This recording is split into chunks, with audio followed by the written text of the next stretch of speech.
Viene con todo el equipo guaraní intentando abrir el marcador, mete el centro.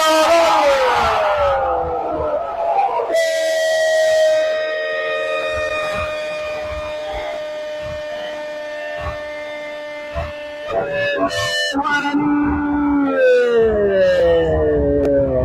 de cabeza, Leonardo Galeano abre el marcador para el equipo local y se pone en ventaja por 1-0 a los 29 minutos de este segundo tiempo.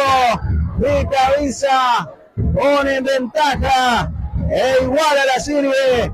Guaraní 1, Luz y Fuerza 0. Julián Vera la toca.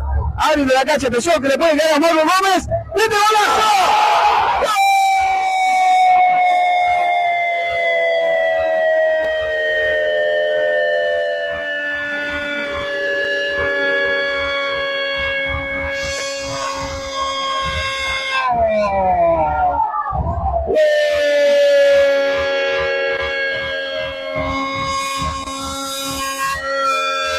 Guaraní, Mauro Gómez fue el que pateó y puso un defensor la pierna y la pelota se metió para que Guaraní le esté ganando 2-0 en 33 minutos de este segundo tiempo al equipo de Iguazú, Luz y Fuerza.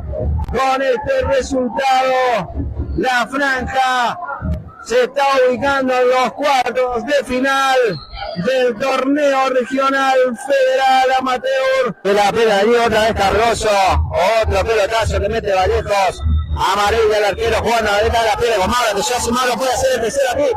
Mauro la coloca.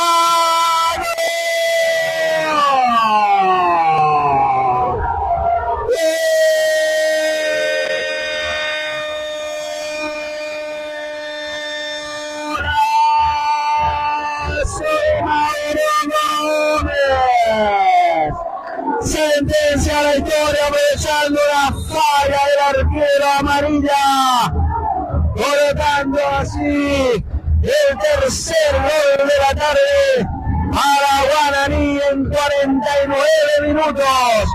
Este segundo tiempo, Guaraní asegura su pase a los cuartos de final. Gran falla del arquero amarilla y gran oportunismo.